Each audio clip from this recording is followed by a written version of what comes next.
59분입니다. 정각되면은 시도해로마과학을 출발하도록 하겠습니다.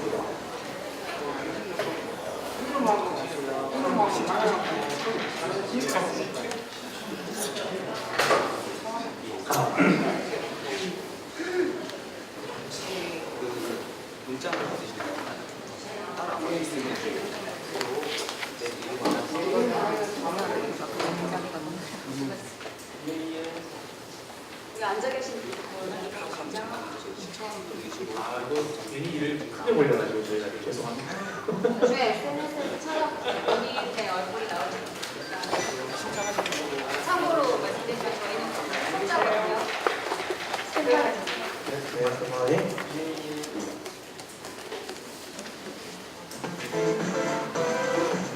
당신은 비즈니스를 위한 스테이플 생존경영.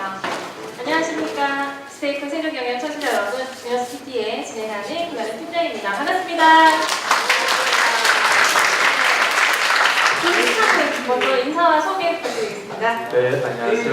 인사이트 컨설팅 대표이사 고명한 오스타입니다. 네, 저는 청년사업발전소 대표 장스타 장영입니다. 반갑습니다. 네, 오늘 스테이플 생존경영 첫 공개 방송인데요.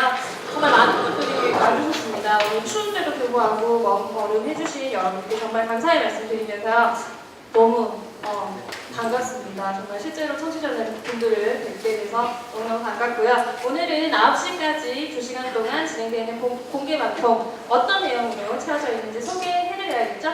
네네네. 첫 번째 시간으로는 저희가 이제 6개월 동안 팟캐스트를 운영을 했었고요. 그리고 오늘이 그 마지막 시간이 되었습니다. 그래서 1부에서는 저희 스테이플 생존 경영 시즌 1을 총결산해보는 시간을 가지도록 하겠습니다.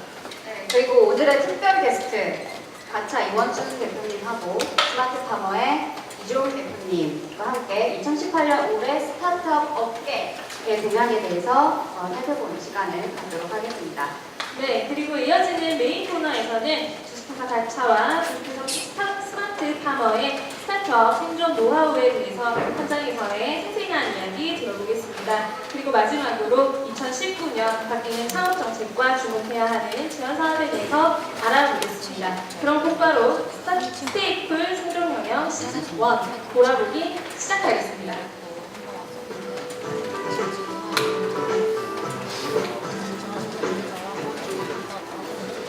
네, 6월 18일이죠. 저희가 프롤로그 방송을 시작으로 스테이플 생존경영 시즌 1이 오늘부로 25일자로 마무리 방송을 하게 되었습니다. 부산 최초의 스타트업 정보 팟캐스트 방송 스테이플 생존경영의 반년간의 시즌 1을 돌아보도록 하겠습니다.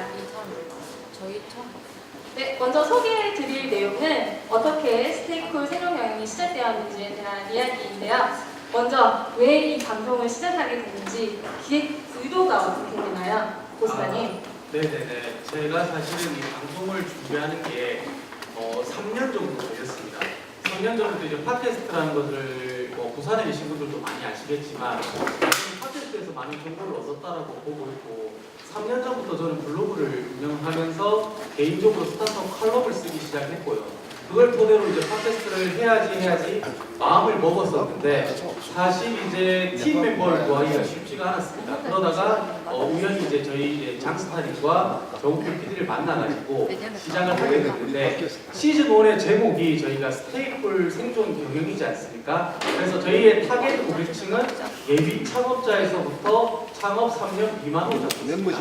이들의 공통점이 뭐냐면 작은 실수 하나에도 바로 폐업으로 이어질 수 있을 만큼의 그런 약한 체력을 갖고 있는 건데 그거를 현실적으로 얘기를 해주시는 분이 많이 없다 보니까 특히 기존에 강의하고 책에서 나오는 내용들은 대부분 이제 미국의 실리콘밸리를 빗대어서 이제 많이들 강의를 하고 있습니다. 그러나 막상 이제 집에 돌아가서 들어보면은 그게 나의 현실과는 맞지 않다는 걸 많이 느낄 거예요. 그래서 저 같은 경우에는 주로 컨설팅이나 강의를 많이 하다 보니까 국내 환경에 맞는 정보를 좀 제공해 줘야겠다 라고 생각을 해서 칼럼을 써게 됐고 그걸 통해서 방송으로 엮으면 어떨까라는 취지에서 시즌 1을 시작을 했고요. 사실 시즌 2하고 시즌 3도 기획은 다 돼 있습니다. 그래서 시즌 2 같은 경우에는 스테이쿨 성장 경영이라는 가칭을 가지고 지금 준비 중이고 내년 3월에 지금 런칭을 할 계획이고요. 시즌 2 같은 경우에는 창업 이제 3년 차부터 창업 7년 차까지의 이제 대상으로 저희가 방송을 할 거고 그때부터 진검승부가 이루어집니다. 왜냐하면은 그때부터 매출이 발생하고 매출이 발생하면 세금을 내야 되고 그리고 우리 기술 고도화를 통해서 R&D를 해야 되고요. 그리고 수출을 염두에 둬야 되고 투자를 받아야 됩니다. 그에 따른 전문적인 지식을 전달해 드리는 본격적인 방송이 내년 시즌 2고 시즌 3 같은 경우에는 스테이쿨 성공 경영이라고 해서 창업 7년 이상을 대상으로 지금 기획을 하고 있습니다. 그래서 스테이쿨 성공 경영 같은 경우에는 M&A나 IPO, 글로벌 진출 전략 같이 엑싯을 저희가 기반을 둔 방송을 준비하고 있기 때문에 이 모든 것들은 사실은 다 3년 전부터 기획되어 있다라고 보시면 될 것 같아요. 여러분들 TMT라는 게 뭔지 아세요? 네. 네, 아유 말이 많았어요. 원래 기획 의도만 여쭤본 거였는데 벌써 시즌 3까지 이렇게 기획력이 굉장히 풍부하신 대표님이십니다. 저 같은 경우는 사실 포스터님을 만나기 전에 어떤 생각을 하고 있었냐면 워낙에 컨설팅 업무도 많이 하고 투자 심사도 많이 다니고 하니까 스타트업 대표님들을 진짜 많이 만났었어요. 이 대표님들께서 저에게 물어보는 것들이 거의 공통점이 있더라고요. 그 공통점을 매일 한 10번씩 똑같이 얘기를 하니까 제가 앵무새가 되는 것 같은 느낌? 예, 그런 느낌이 딱 들기 시작할 무렵이었는데 이 무렵에 유튜브 이렇게 뜨고 있더라. 예, 그 유튜브를 한번 해보자 이럴 때 고스타님이 저에게 제안한 게 뭐였냐면 그러려면 살도 빼고 얼굴도 이쁘게 하고 앉아있어야 되는데 가능하시겠냐? 라고 물어봐서 팟캐스트를 하게 됐다는 이게 첫 방송이 되겠어요. 얼굴 한번 처음이에요. 네, 살좀 더 빼가지고 유튜브로 좀 진출을 하도록 하겠습니다. 맞습니다. 네, 제 멘트까지 또 싹 들고 가셔가지고 알아서 진행을 하셨어요. 그래서 우리 그 장사님이랑 고스타님이랑 저랑 우리 그 정규 PD까지 어떻게 4명이 모이게 됐는지 간략하게 좀 이야기 부탁드리겠습니다. 또 어떻게? 네, 말씀. 네. 다른 거 없었어요. 그냥 우리가 뭔가 방송 컨텐츠를 통해서 특히나 부산 경남에 서울에 너무 집중하지 말고 우리끼리만의 그 가다가 있잖아요. 일본만인가요? 아니 써도 돼요. 이거는 우리끼리만의 색깔이 있지 않습니까? 서울과 부산, 경남 이거는 지역 특색에 따라서 스타트업 대표님들의 성향도 좀 다르다고 생각이 들어요. 그래서 우리끼리 부산, 경남을 위한 방송을 한번 해보자. 굳이 우리가 서울까지 가서 알아봐야 되겠느냐 해서 이렇게 모이기 시작했는데 첫 번째에 우리 팀장님 같은 경우 MC가 사실은 첫 번째 내정자는 아니었습니다. 다른 분이 계셨어요. 오늘 네, 아직 이번 주 안 세컨드입니다. 네, 세컨드예요. 원래 퍼스트가 있었어요. 근데 그분이 우리끼리 그러면 뭔가 기획을 해보자 모여가지고 했는데 스테이쿨이라는 그 단어도 김철현 대표님이라고 이분이 지어주셨어요. 스테이쿨이 무슨 뜻인지 아세요? 영어 좀 하시는 분이에요. 네, 스테이쿨이 평정심을 잃지 말자. 쿨하게 그대로 있어. 약간 그런 드라마틱한 내용입니다. 근데 그 내용이 스타트업 업계에서는 어떻게 쓰이냐면 그래 업계에서 되든지 안 되든지 한번 해보는 거야. 도전의식을 좀 일깨워주는 단어라고 해야 할까요? 그래서 스테이쿨이라는 단어를 업계에서 특히 실리콘밸리에서 두루두루 많이 쓰이다가 한국까지 이게 아닐까 저는 생각이 듭니다. 어쨌든 세계에서 우리가 모이게 됐는데 그분이 갑자기 입이 너무 잘 돼가지고 빠지시게 된 거예요. 급하게 제가 방송 욕심이 있던 우리 김만희 팀장님을 모시고 욕심 없습니다. 아니에요. 여러분들 조금 있으면은 알게 되실 것 같아요. 맞아요. 근데 사실 저희가 6개월 방송을 하면서 조금 저희가 칭찬을 좀 하고 싶은 게 뭐냐면 단 한 주도 빠짐없이 방송이 나갔다는 거예요. 그게 퀄리티가 들쑥날쑥하긴 한데 그래도 그거를 매주 안 빠졌다는 거에서 굉장히 저희한테 좀 칭찬을 해주고 싶고 그리고 사실 저희가 입을 맞춰본 적이 거의 없어요. 다들 바쁘시다 보니까 그래서 그날 당일 만나가지고 이렇게 합시다 해서 방송을 거의 대부분 녹음을 하다 보니까 저희가 조금 미흡한 부분이 있었어요. 그래서 내년에는 좀 미리 사전에 연습을 좀 많이 해서 할 예정이기 때문에 좀 더 방송 퀄리티는 좋아지지 않을까라는 생각입니다. 시즌 1은 애드립의 시즌이라고 했다면 시즌 2는 저희가 좀 열심히 해볼 예정입니다. 많이 들어주세요. 네, 시즌 2도 많은 사랑 부탁드립니다. 그러면 저희가 시즌 1에서 가장 인기 있었던 베스트 3 한번 뽑아보도록 하겠습니다. 3위 한번 발표해 주시겠습니까? 네, 3위는 19회입니다. 깜놀 업무 일정 끝도 없이 스타트업을 한다고요? 예, 이런 제목의 이제 방송이었는데 한번 얘기를 해주세요. 네. 제가 이게 3위로 뽑힐 줄은 몰랐어요. 왜냐하면 업무 일정표 짜는 거는 솔직히 말하면 페이퍼 작업이 좀 많은 업무거든요. 근데 우리가 2018년 연말에 해야 할 게 뭡니까? 2019년 준비를 해야 되잖아요. 1년 동안 내가 뭘 할지, 어떤 마케팅 효과를 거둘 것인지, 매출은 얼만큼 갖고 싶은지, 막 이런 욕심에 의한 업무 일정표도 사실 필요하다라는 내용의 이야기였습니다. 근데 이걸 많이 들으시네요. 제목이 혹시 들어보신 분 손 한번 들어주시겠습니까? 열성팬 한 분이시네요. 빨리 그 이렇게 터블러 하나 선물로 주세요. 무려 1636회나 들으셨어요. 네. 굉장하지 않습니까? 여러분들 집에 가셔서 할 일은 더 들어야 돼요. 좋아요와 구독 누르시고 저희가 한 달에 10,000건 이상 청취가 되고 있어요 지금. 근데 이제 사실은 저희는 묵은지 같은 방송을 하고 있기 때문에 내년 1월부터 더 많이 들을 거야 아마. 왜냐면 그때 진짜 필요하거든요. 그래서 하반기보다 상반기에 청취율이 더 높지 않을까 이렇게 생각합니다. 네, 이제 3위 발표했습니다. 네. 자, 2위 발표해 주시죠. 2위는 13회 스타트업 기업 형태 개인 사업자로 할 거냐 법인으로 할 거냐. 네.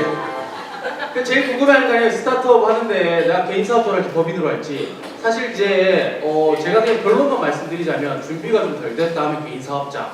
나는 모든 준비가 다 돼 있다라고 하면 법인으로 가시라는 결론이 있어요. 그래서 그런 것들을 상세한 내용들은 팟캐스트 한번 들어보시면 될 것 같아요.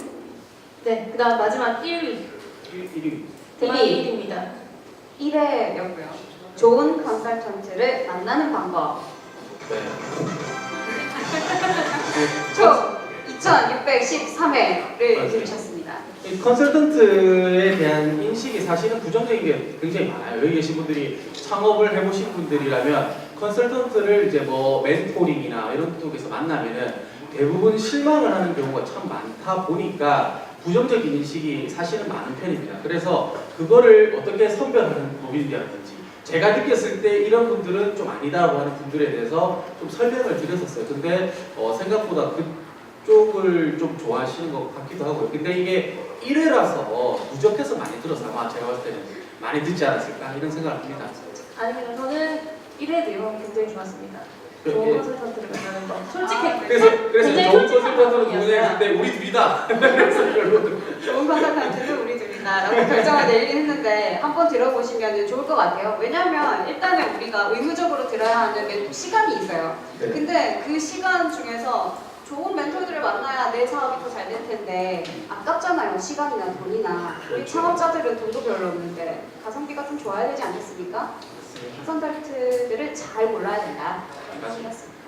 네, 여기까지 저희 베스트 3 들어보도록 보았습니다. 자, 우리 지금 여러분들 들어오시면서 그 종이 가방 하나씩 받으셨을 거예요. 거기 안에 우리 정말 열심히 준비를 하셨죠. 우리 보스타님께서 생존 로드맵을 주셨어요. 그래서 이 생존 로드맵은 공개 방송을 찾아주신 여러분들께 드리는 특별한 선물이고요. 이 로드맵을 어떤 취지로 어떻게 만들었고 어떻게 활용하면 되는지 그 설명을 좀 잠깐 부탁드립니다. 그렇죠. 이 아마 여기 계신 분들 중에 창업을 여러 번 해보신 분들은 없을 겁니다. 근데 창업을 이제 여기서 아마 처음 해보신 분들은 그 지원 사업이 종류가 너무 많고 내가 해야 될 것들은 너무 많은데 이걸 언제 해야 되는지에 대한 감이 없습니다. 사실은. 왜냐하면 해본 경험이 없으니까. 그래서 내가 사업 계획을 잡아도 이게 내가 맞는지 안 맞는지에 대한 예측도 안 될 뿐더러 뭔가 결과물이 제대로 안 나오는 경우도 많습니다.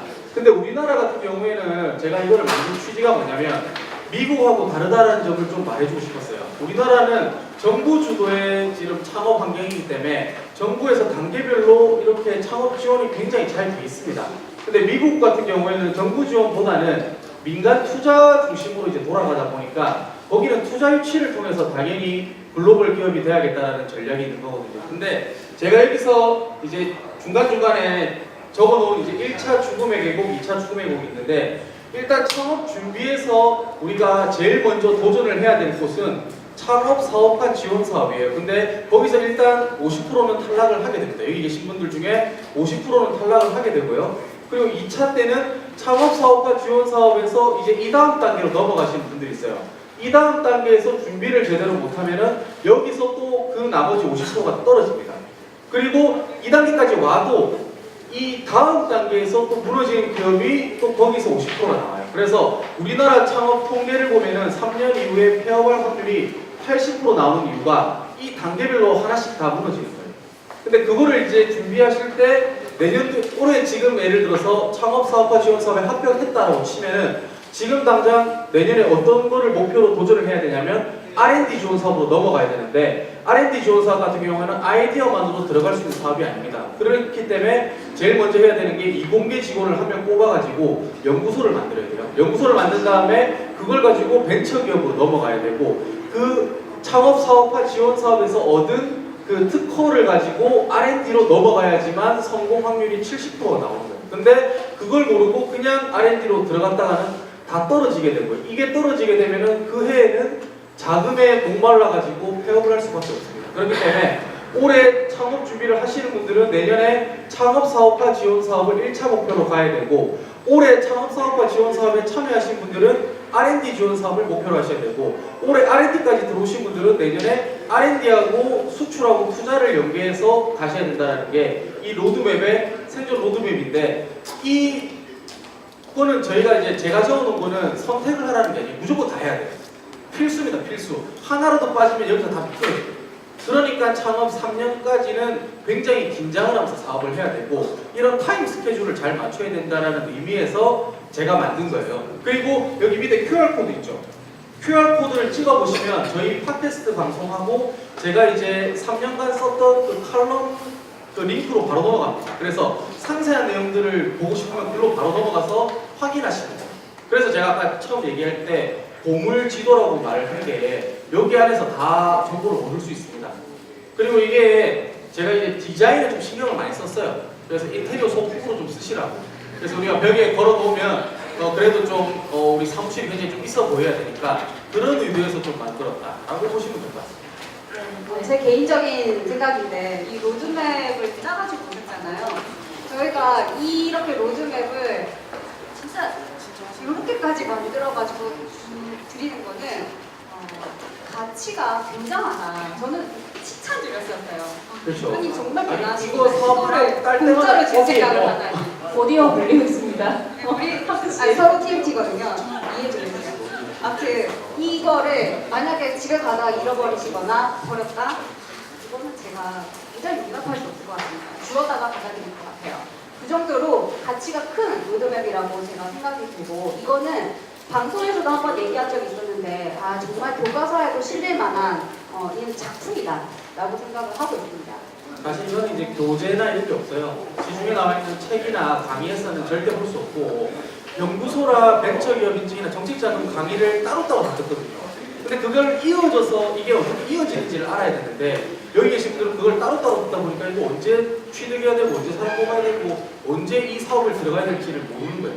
그러니까 이 로드맵을 알고 그 전략을 짜서 들어가야 되는 게 이 제가 만든 취지라고 보시면은 될 것 같고 제가 이거 100개 한정이니까 한 10년 뒤에 이상이 팔을 수 있게끔 제가 브랜드를 많이 높이도록 하겠고 제가 내년에 2개 더 만들 거예요.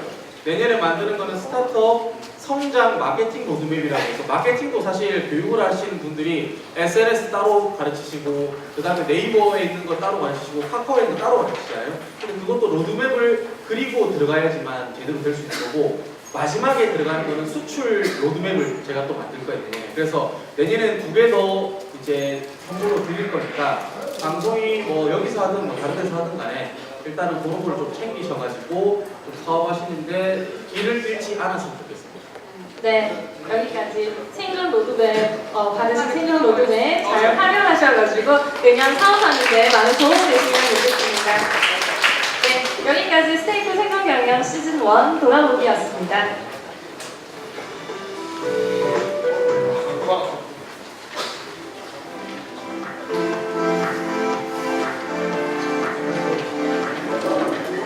네, 알아야 돈이 되는 비즈니스 정보를 모았습니다. 잘 들어주세요. 스테이 비즈니스 클래스 시간입니다.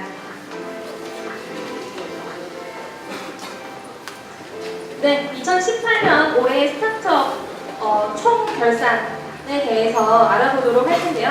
스테이 비즈니스 클래스 시간입니다. 드디어 우리 두 대표님께서 우두커니 기다리시다가 이제 만나볼 때가 됐습니다. 먼저 주식회사 가차의 이원준 대표님 모셔보도록 하겠습니다. 박수 부탁드리겠습니다. 네, 그다음 두 번째 주식회사 스마트파머의 이주홍 대표님 모셔보겠습니다. 박수 부탁드립니다.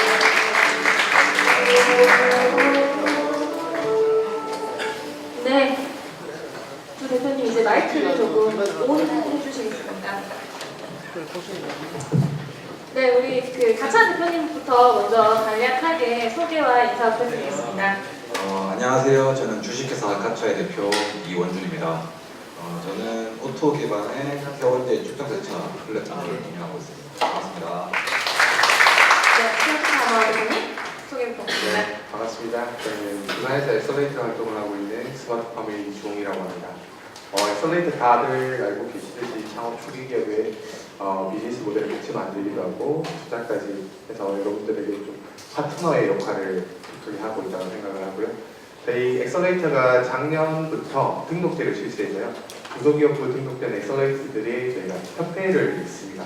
제가 거기 협회의 사무총장까지 함께하고 있습니다. 혹시나 엑셀레이트 도움이 필요하신 분 있으시면 언제든지 찾아주십시오. 잘 부탁드립니다. 네, 지금 이 자리에 함께 계시는 네 분은 저기 지금 여러분들 편에서 왼쪽 편에부터 소개를 드리면 투자 심사역으로 계시고요. 그다음에 우리 경영 컨설턴트로 계시고요.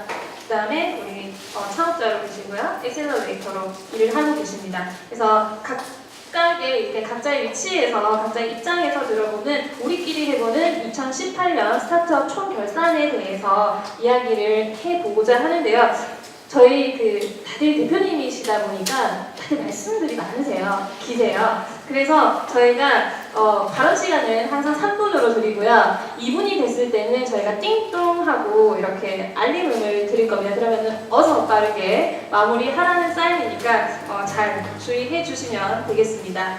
먼저 저희가 경영 컨설턴트가 보는 2018년 스타트업 총결산은 어떤지 한번 들어보도록 하겠습니다. 보스타님 준비되셨나요? 네.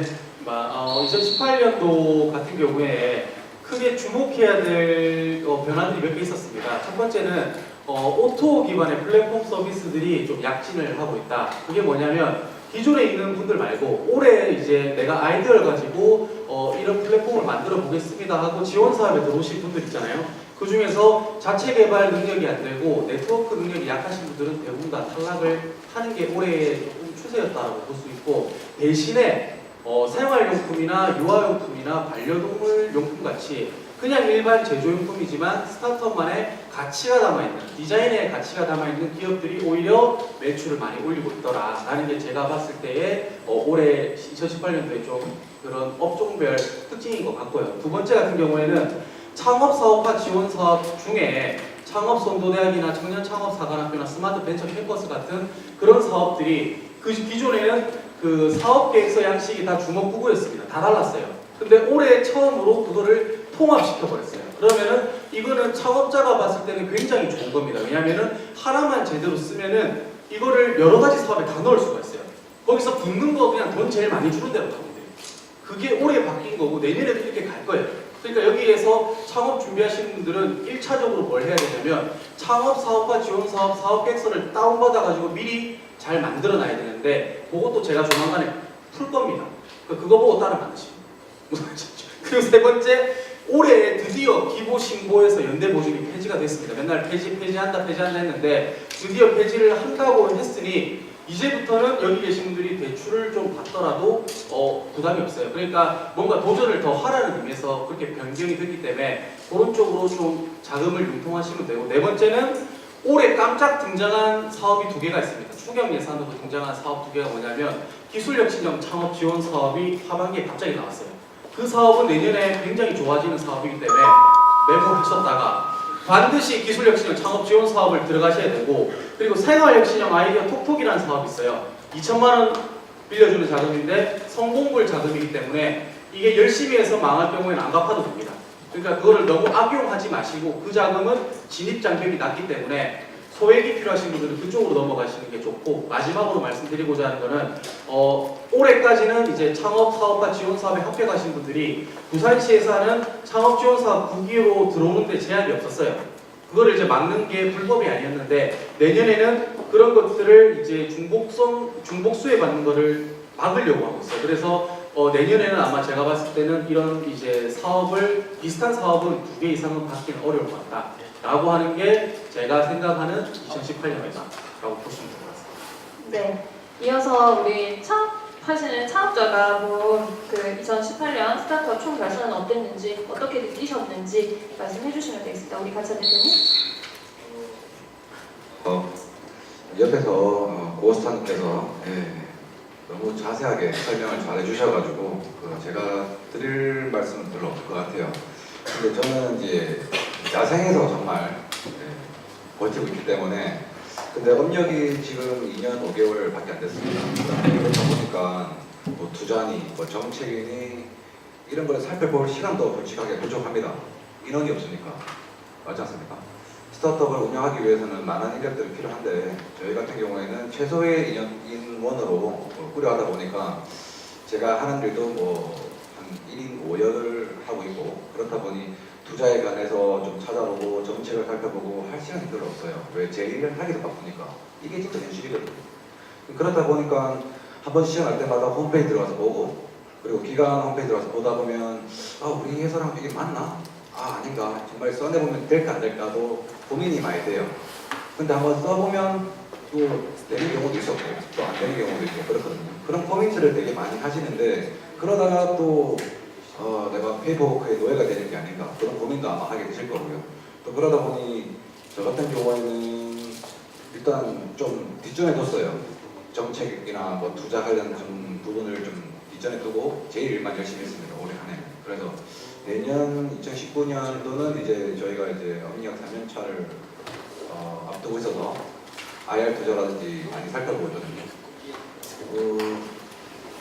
그리고 또 부산 부분에 보면 좀 약간 제조업에 좀 많이 치중이 되어 있는 것 같습니다. 저희 같은 플랫폼 회사들은 뭐 컨텐츠를 개발을 해야 되고 뭐 프로그래밍을 해야 되는데, 그런 쪽에 좀 지원이 좀 미약하지 않나. 그리고 또 마케팅 함에서도 좀 상당히 많은 애로사항이 있습니다. 그리고 또 하나 또 건의를 하고 또 생각한 부분이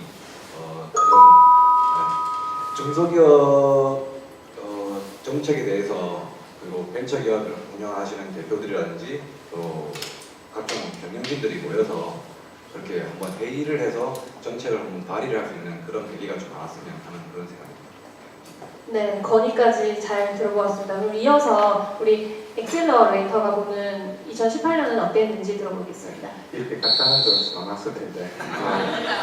야, 이게 아까 본인이 그냥 할 말이 없으니까 스킵할 거라고 했는데 피소리 올리고 깜짝 놀랐어요. 역시 대표는 말이 많구나.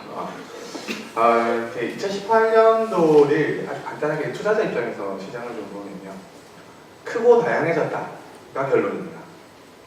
창업 자금은 제가 자소를 했는데 2018년 9월까지 2조 5천억 원이 벤처기업에 투자가 되었고요. 연말까지 계산하면 3조 3천억으로 최대치가 될 거라고 예상을 하고 있습니다.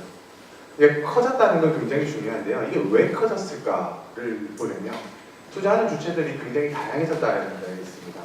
투자하는 분야들도 아까 말씀드린 제조업에서 우리가 이제 다른 산업들로 굉장히 많이 넘어가고요.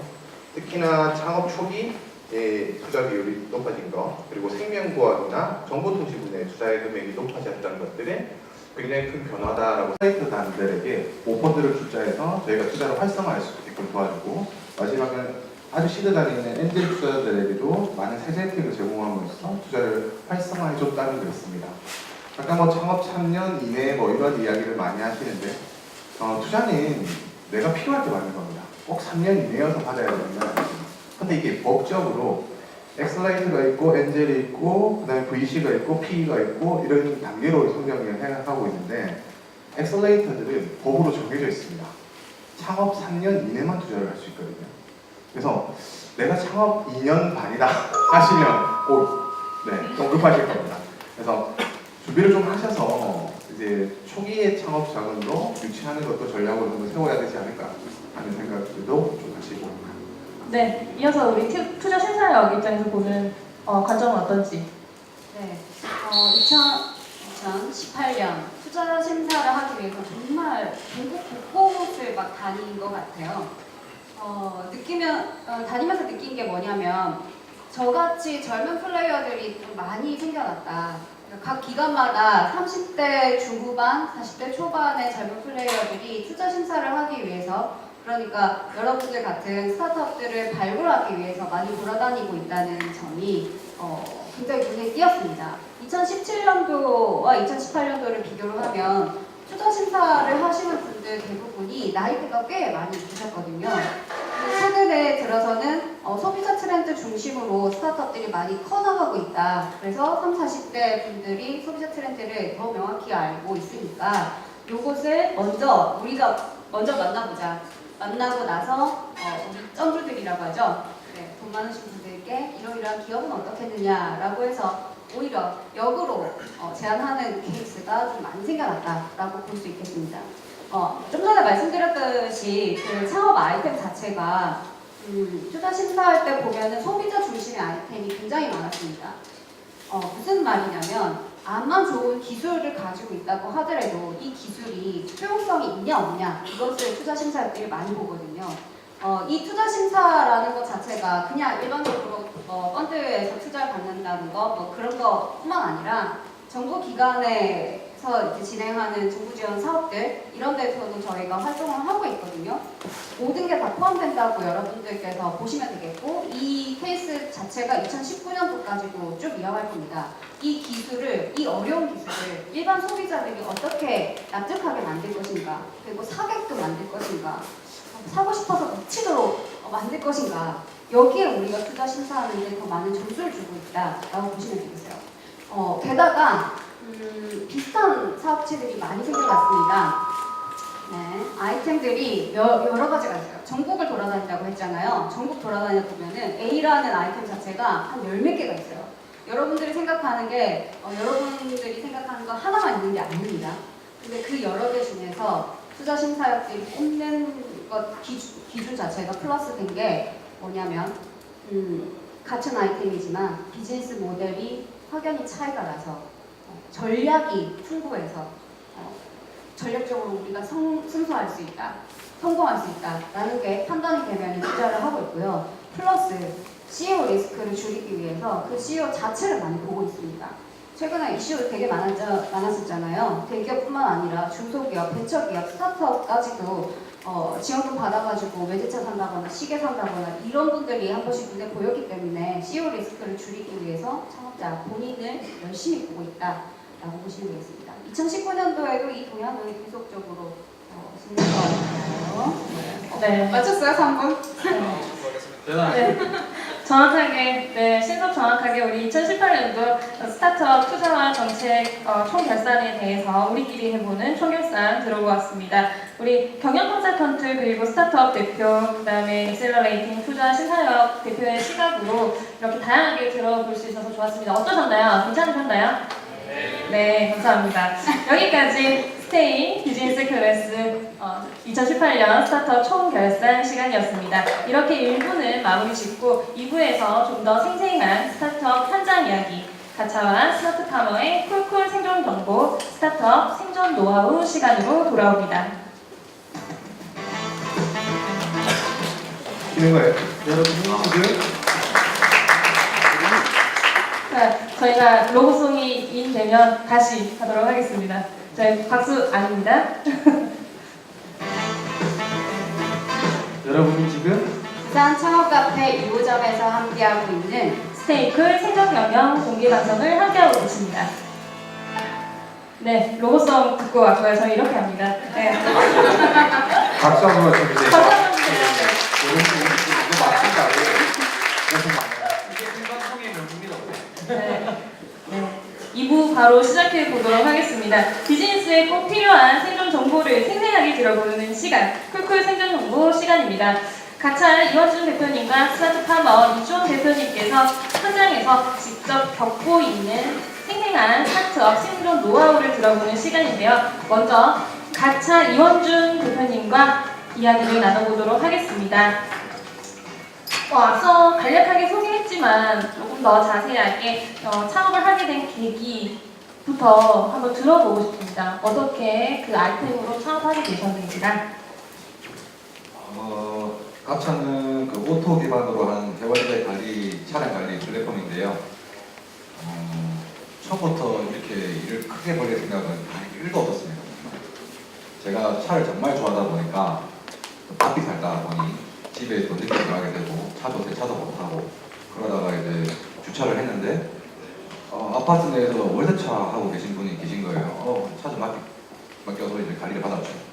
그런데 한 3개월 지났나요? 근데 제 차가 엉망으로 관리가 되어 있는 거죠. 그래서 아저씨를 불러서 좀 많이 싸웠죠. 차를 왜 이따구로 관리를 하냐. 그러니까 원래 이렇게 하지 못한다. 왜 싸게 하니까. 왜 싸다고 해서 다 이렇게만 관리를 해야 되나.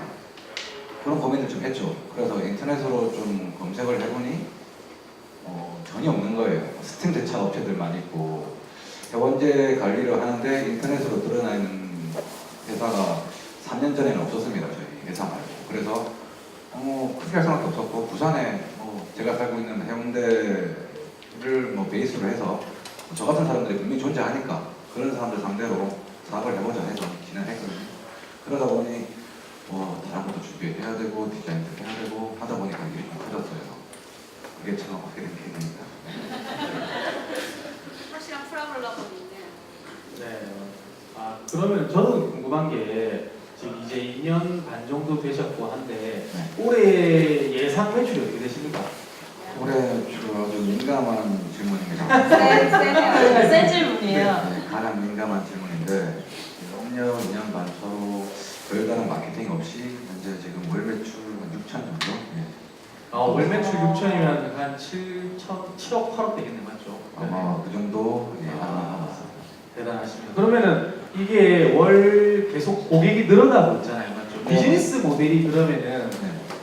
제가 봤을 때는 어떤지를 좀 설명해 주시면 좋을 것 같아요. 우리가 보면은 한 번 받고 끝인 건 아닌 것 같아요, 맞죠? 네. 처음부터 저희는 해원제 월세차, 그러니까 매월 관리하는 정기 고객을 위해서 이제 플랫폼을 잡고 사업을 시작했는데, 근데 고객들이 되게 의심이 많지 않습니까?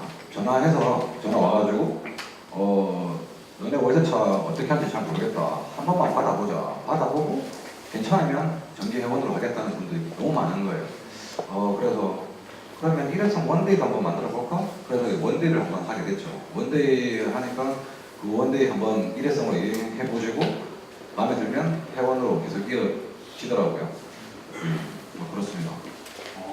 그러면 지금 혹시 네. 좀 한 명, 두 명 있고 소개해주고 네, 그런 식으로 되었던 것 같아요. 네, 정말 예민한 질문임에도 불구하고 다 답변을 해주셨어요. 조금 편안한 질문을 드리자면 지금 현재 팀원이 어떻게 되는지 네, 현재 궁금합니다. 6명. 6명 정도. 네네. 어떻게 결성하시게 되셨나요? 이 6명이 이 스타트업은 가족의 도움이 없이는 창업하기가 좀 힘들다고 생각합니다. 왜냐하면 자본적인 금수저처럼 빵빵한 집안에서 사업을 하게 되면 편안하게 직원을 뽑아가면서 하겠지만은 저는 좀 흑수저와 같은 그런 집안에서 컸기 때문에 집안에 있는 동생들 회사 다니고 있는 동생을 좀 그만두고 나 좀 도와서 동생을 잘 다니고 있는 애를 내려치워서 제 재무 회계를 공부를 맡기고 그리고 또 현장에 또 매니저를 관리를 해야 되는데 그 부분에 대해서는 제 사촌 형을 또 차 좋아하시거든요. 사촌 형을 또 끌어들여서 사업의 현장에 투입시켰고 그리고 가끔씩은 또 저희 와이프도 와서 일을 좀 도와주기도 하고 그렇게 처음에 인원이 4명으로 시작을 했다가 지금은 뭐 1명 더 뽑아서 6명. 이게 확신이 없으면 사실은 가족을 모두 이렇게 끌어들이기가 쉽지가 않잖아요. 네네. 확신이 있으셨나요? 확신은 확실하게 했던 게 왜냐면 회원제 고객입니다. 고객은 누적이 되기 때문에 이 누적이 될 거라는 서비스에 대한 자신감이 있었고 계속 누적이 되다 보면 뭐 한두 팀 떨어져 나가더라도 10팀 가입하고 1개, 2개 떨어져 나가고 10팀 가입하고 1, 2개 떨어져 나가도 충분히 계속 매출은 올라오기 때문에 그런 고정 수익을 갖다가 제가 어필을 많이 하고 가족들 앞에서 PT를 했죠. 네, 그러니까 알아듣고 같이 하자. 내가 책임을 가질게. 네, 총대는 제가 되고 하고 있습니다. 그렇다면 이렇게 많은 이렇게 회원을 유치하시려고 하면 마케팅 혹은 영업적으로 어떤 노하우가 있으셨을 것 같아요. 사실 그 부분이 굉장히 스타트업에는 중요하다라고 저희 방송에서도 굉장히 많이 얘기하고 있거든요. 그 노하우를 좀. 네, 뭐 제가 마케팅 전공도 아니고 그래서 노하우라고까지 할 건 없고요. 아파트 차량 가리다 보니까 일단은 마케팅 자체를 온 오프라인으로 진행을 했는데 주 마케팅은 오프라인으로 진행했죠. 고객들 주 퇴근 시간이 6시 그리고 9시, 10시쯤에 저희가 아파트 지하주차장에 갑니다. 영업팀이 저를 포함해서 가서 차가 이제 입고가 되면 뛰어갑니다. 뛰어가서 전단지라든지 리플렛을 주고 또 회사 설명을 하고 설득을 하죠. 영업을 하죠.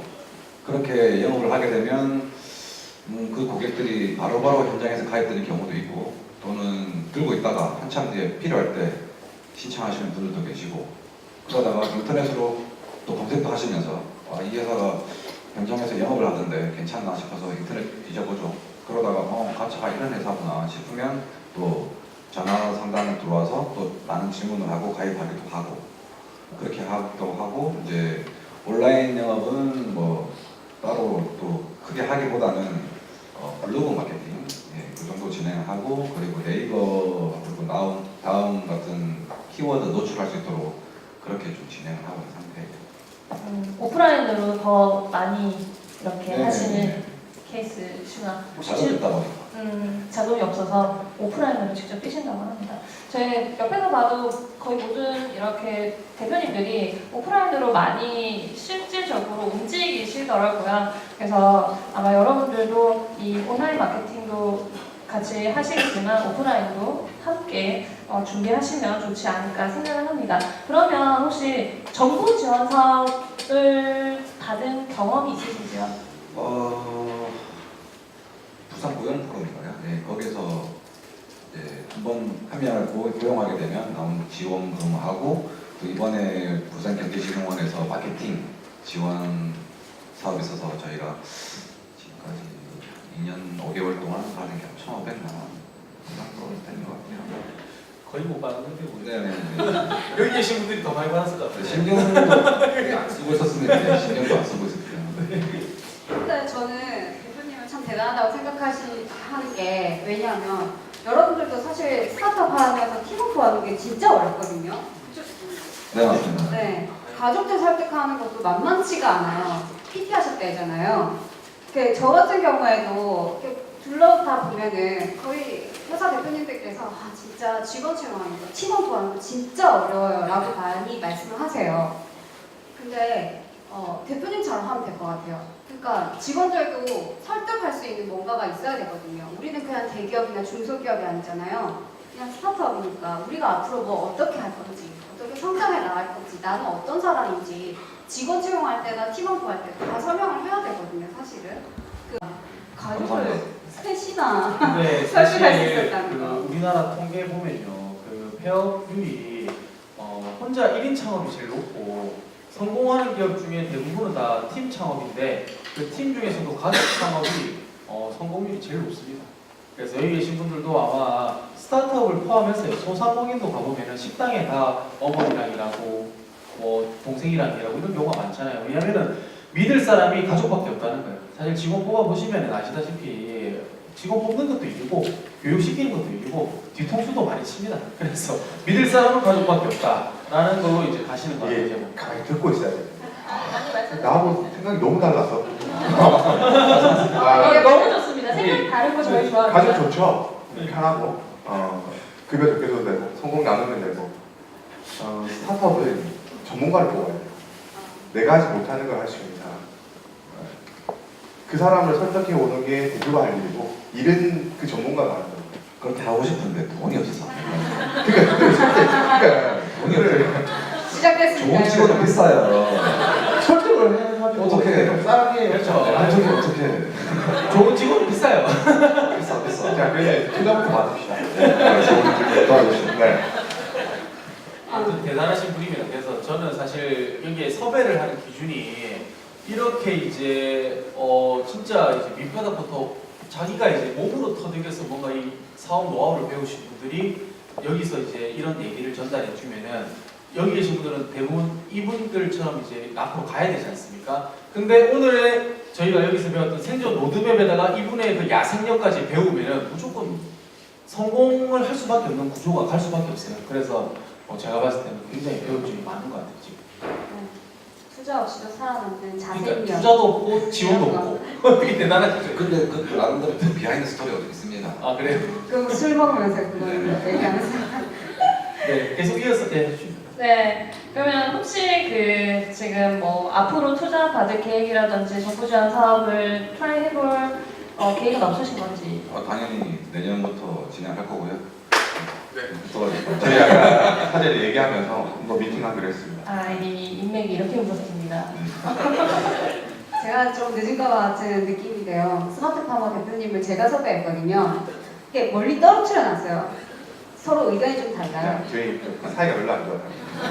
서로 욕하는 사이예요. 근데 또 요즘에 이 대표님께서 가차 대표님께서 좀 모르겠어요. 저는 트렌드를 잘 타고 있는 것 같아요. 왜냐하면은 요즘에 비즈니스 모델이 다 대부분 정기 구독으로 많이 하고 있다 보니까 이 정기 구독 모델이라는 게 약간 비수기 성수기를 없애려고 하는 거예요. 그래서 고정비를 받아야지만 또 투자가 이루어지기 때문에 요즘에 다이어트 식품, 이유식, 유아용품, 뭐 심지어 뭐 다른 뭐 반찬까지 다 정기 구독 서비스로 다 바뀌고 있어요. 왜냐하면은 그래야지만 우리가 매출 예상이 돼요. 예상 매출이 되기 때문에 그러면은 재고 관리도 되고 하는데 다 원데이로만 해버리면은 이게 이번 달에는 잘 될 수도 있는데 다음 달에 어떻게 될지 모르거든요. 그러면 우리가 예측이 안 되니까 정기 구독으로 이제 가면서 또 새로운 비즈니스 모델을 아마 대표님께서는 또 연계를 시키지 않겠나라는 생각을 하고요. 제가 궁금한 건 사실 그 사이트를 들어가 보면은요, 그 5만 원짜리가 있고 6만 원짜리가 있고 8만 원짜리가 있고 뭐 10만 원짜리가 있던데 그거를 뭐 이게 나누는 기준이 대표님께서 이거를 가지고 뭐 얼마를 마진을 챙기겠다는 거에서 뭐 더 하신 건지 아니면 뭐 그 나누는 기준이 있으면 가격 결정 기준이 어떻게 되는 거죠? 이게 너무 영업 비밀 아니에요? 아닙니다. 넷플릭스나 우리가 드롭박스에서도 가격을 중간중간 바꾸는 거는 굉장히 큰 결심을 통해서 1,000원 올리거든요. 근데 대표님께서도 처음에 5만 원, 6만 원, 8만 원, 9만 원 할 때 뭔가 기준이 있었을 것 같습니다. 일단 기준은 기존에 있는 업체들을 벤치마킹을 했고요. 가격대를. 그리고 차량 등급마다 이제 모딩이랑 제네시스가 가격이 같지 틀리지 않습니까? 그렇죠. 예, 등급마다 당연히 가격은 다르게 해야 되고, 그리고 제일 중요한 게 현장에서 뛰는 점주들, 매니저들이 이제 힘이 나야 되니까 저희는 수수료가 어깨 찔려거든요. 가장 낮기 때문에 점주들이 이제 좀 고급차라든지 큰 차를 했을 때 돈을 더 많이 벌어가야 되는 맞으니까 그에 따라서 진행을 했고 뭐 설정했습니다. 알겠습니다. 뭔가 가물하신 것 같은데 느낌이. 네, 가물했어요. 되게 가물한 것 같아요. 네, 대단하시네요 진짜. 그리고 저는 궁금한 게 또 이게 지금은 새 차 중개를 하지만요. 네. 대표님께서 향후에 난 이런 비즈니스로 확장을 해야겠다는 게 있을 것 같은데요. 뭔가 카닥 같은 그런 데로 업그레이드가 된다든지. 저희 그거 지금 오픈하시면 안 됩니다. 없는 질문을 갖다. 투자자분께서 지금 그건 딱 나중에 있는데 지금은 저희 알겠습니다. 벌써 근데 결정된 것 같은 지금 이제 오토 하시는 저 트렌드를 보면요. 온라인에서 하시는 분들이 다 이제 오프라인으로 오고 있어요. 카닥이라는 서비스가 온라인 오토를 하다가 지금 카세타를 만들고 있고, 소카가 직접 주유소를 만들고 있고, 그 다음에 여비어때가 모텔을 짓고 있고, 직방이 부동산 중개 업소를 만드는. 세창도 해야죠. 네. 더 이상 얘기하지 마세요. 이종 대표님께서 너무 당황스럽고 우리가 호도고 얘기하고 있어요. 알았어요. 네, 이어서 또 궁금한 질문이 있는데요. 그 가찬 같은 경우는 온라인 기반 오프라인 서비스를 하고 있어서 아마 프로그램 개발을 하실 때 그 대표님이 그 프로그램의 전공자가 아니시다라고 하면 그 힘드셨던 점은 없으셨는지. 저희는 뭐 출장 세차 해본 뭐 플랫폼이기 때문에 독특한 뭐 뛰어난 기술력이라든지 프로그램 자체가 없어요. 네, 그런데 만드는 데는 뭐 어려움도 없었고 시간도 길게 두고 저희가 뭐 개발했기 때문에 문제는 없었는데, 다만 이제 서비스를 오픈하면서 이 레드오션에 뛰어들면서 사업체 사장님들하고 현장에서 싸우는 게 되게 컸죠. 그냥 서비스, 이 좋은 서비스를 앱으로 신청하고 웹으로 신청하고 전화로 와서 들어오면 가서 하면 되는구나 싶었죠. 봤더니 기존에 있던 업체 사장님들이 이 내 업장인데 왜 왔냐, 나가라, 계약되어 있다, 말도 안 되는 소리로 이렇게 쫓아내는 거예요. 아마 그 뉴스로 보셨는지 모르겠지만은 아마 이번에 세차 전장이라 가지고 뭐 네이버 사회면에다 일면으로 하나 뜬 게 있는데 엄청납니다, 싸움이. 그래서 그런 거를 지금 저희가 2년 동안 많이 겪었죠. 성격도 안 좋아지고, 네. 그러고 이제 많이 싸우기도 했었고, 지금은 2년이 좀 지났으니까 전국에서 이제 저희 업체를 다 알고 있고, 진입할 때마다 처음에는 싸우려고 하기보다는 아니까 이제 저희 회사를 이제 달래죠. 살려달라고. 죽이러 온 게 아니다. 그 대신에 상생을 하자. 그렇게 해서 같이 이제 커나가고 있는 구조가 되었죠. 상생하자고 하면 같이 우리 같이 상생해 이렇게 해서 잘 받아들여 주시나요? 아니죠. 그분들은 기승전 돈입니다. 기승전 돈. 너네 회사 빚져서 모르겠고 그래서 나 돈 얼마 벌게 해줄 건데 그 얘기를 하시거든요. 그래서 길게 비전을 갖다 얘기해도 모르니까 그러면 우리가 진입하기보다는 너네는 우리한테 와서 교육을 받아. 그러고 나서 우리 팀이 너네 아파트에 들어가지 않을게. 하지만 교육을 받고 우리 프로세스대로 진행을 하게 되면 너네는 고객을 확보하게 될 것이고 돈을 벌어간다. 하지만 우리가 그런 교육도 하고 중개도 해주기 때문에 수수료는 더 그럼 서로가 윈윈 전략이 되는 거겠죠. 네, 좋습니다.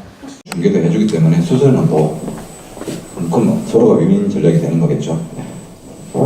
네, 좋습니다. 혹시 추가로 하실 질문 있으신가요? 우리 두 스타브. 네, 그 개발자가 내부에 몇 분 계십니까? 개발자는 한 명밖에 없습니다. 그럼 거의 외주로 제작하시나요? 아니면 자체? 네, 지금은 현재 뭐 외주로 주고 있는 상태인데 이제는 내년부터 IR 투자도 진행하면서 이제 본사 내에서 다 이제 진행을 하고자 합니다. 네.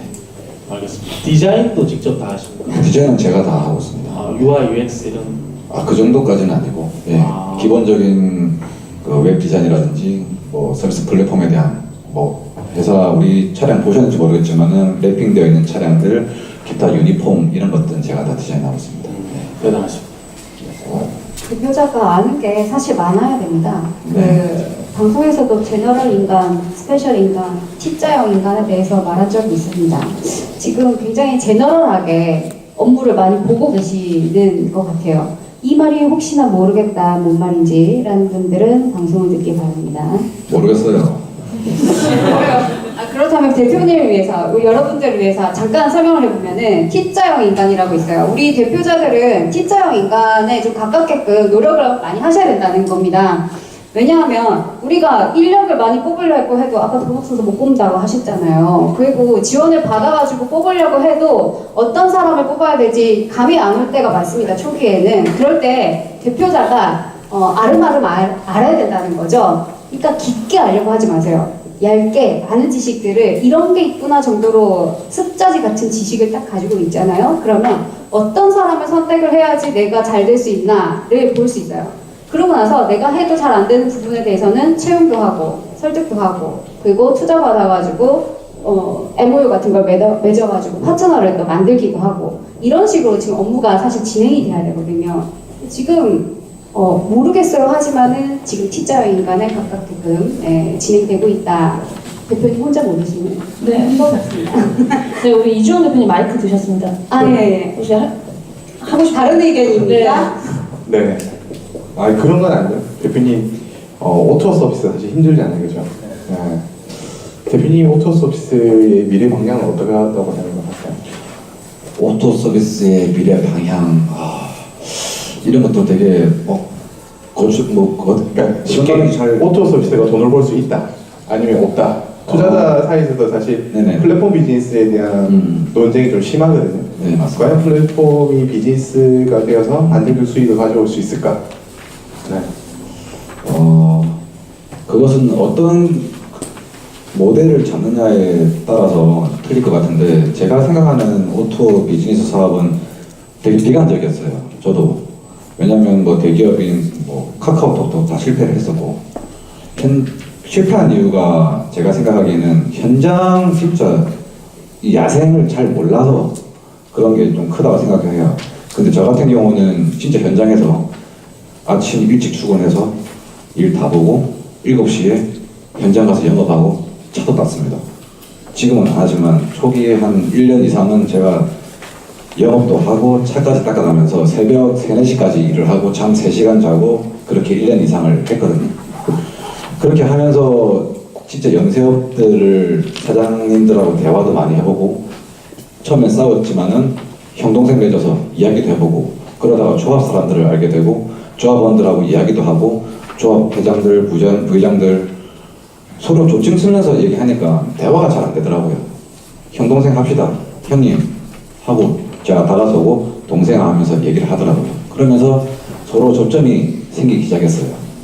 우리 업 자체가 정말 이게 영세업인데 대기업도 진출할 수 없는 이 업을 그리고 이 오토 시장을 조금 다르게 접근할 수 있는 방법을 저는 좀 찾았고 또 다른 업종도 마찬가지로 좀 딱딱하게 다가서기보다는 좀 더 다르게 지금 박항서 감독이 하고 있듯이 좀 다른 방향으로 엮어 나갈 수 있으면 고객과 사업자분들에 대한 그런 접점이 많이 생길 거고 비즈니스 모델도 아마 발달이 되지 않을까 그렇게 보고 있거든요. 네. 뭐 말이 전달됐는지 모르겠어요. 네. 저는 궁금한 게 플랫폼은 마케팅의 비용이 엄청 많이 들잖아요. 왜냐면 확장을 하려면은 고객이 배달의 민족도 처음에 신규 고객 모으고 앱을 깔게 하려고 10,000원짜리 쿠폰을 매주 쌓았지 않습니까? 뿐만 아니라 광고비만 100원 넘겼었죠. 그렇죠. 그러니까 그러면서 계속 적자를 봤는데 대표님은 지금 마케팅의 비용을 어느 정도 쓰십니까? 마케팅 비용이요? 네. 매달 한 250에서 300만 원 정도? 저렴하니까. 네이버 키워드 광고비만 그렇게 나오고 있어요. 그래서 쿠폰을 주고 이런 거는 아직 지금 뭐 안 해도 그렇게 안 해도 지금 솔직하게 내년부터 IR 투자도 진행하면서 본사 내에서 다 진행을 하고자 합니다. 디자인도 직접 다 하시고. 디자인은 제가 다 하고 있습니다. UI, UX 이런. 그 정도까지는 아닙니다. 기본적인 웹 디자인이라든지 뭐 서비스 플랫폼에 대한 뭐 회사 우리 차량 보셨는지 모르겠지만은 랩핑되어 있는 차량들 기타 유니폼 이런 것들은 제가 다 디자인하고 있습니다. 대단하십니다. 대표자가 아는 게 사실 많아야 됩니다. 방송에서도 제너럴 인간, 스페셜 인간, T자형 인간에 대해서 말한 적이 있습니다. 지금 굉장히 제너럴하게 업무를 많이 보고 계시는 것 같아요. 이 말이 혹시나 모르겠다, 뭔 말인지 라는 분들은 방송을 듣게 바랍니다. 모르겠어요. 그렇다면 대표님을 위해서, 우리 여러분들을 위해서 잠깐 설명을 해보면은 T자형 인간이라고 있어요. 우리 대표자들은 T자형 인간에 좀 가깝게끔 노력을 많이 하셔야 된다는 겁니다. 왜냐하면 우리가 인력을 많이 뽑으려고 해도 아까 돈 없어서 못 뽑는다고 하셨잖아요. 그리고 지원을 받아가지고 뽑으려고 해도 어떤 사람을 뽑아야 될지 감이 안 올 때가 많습니다. 초기에는. 그럴 때 대표자가 아름아름 알아야 된다는 거죠. 그러니까 깊게 알려고 하지 마세요. 얇게 많은 지식들을 이런 게 있구나 정도로 습자지 같은 지식을 딱 가지고 있잖아요. 그러면 어떤 사람을 선택을 해야지 내가 잘 될 수 있나를 볼 수 있어요. 그러고 나서 내가 해도 잘 안 되는 부분에 대해서는 채용도 하고 설득도 하고 그리고 투자 받아가지고 MOU 같은 걸 맺어가지고 파트너를 또 만들기도 하고 이런 식으로 지금 업무가 사실 진행이 돼야 되거든요. 지금 모르겠어요 하지만은 지금 T자 인간에 가깝게끔 진행되고 있다. 대표님 혼자 모르시네요. 네, 네, 우리 이주호 대표님 마이크 드셨습니다. 예. 보셔요? 하고 다른 의견입니까? 네. 아 그런 건 아니고요. 대표님 오토 서비스가 힘들지 않으시죠? 네. 대표님 오토 서비스의 미래 방향은 어떻게 생각하고 있나요? 오토 서비스의 미래 방향 이런 것도 되게 그러니까 쉽게 잘 오토 서비스가 돈을 벌 수 있다.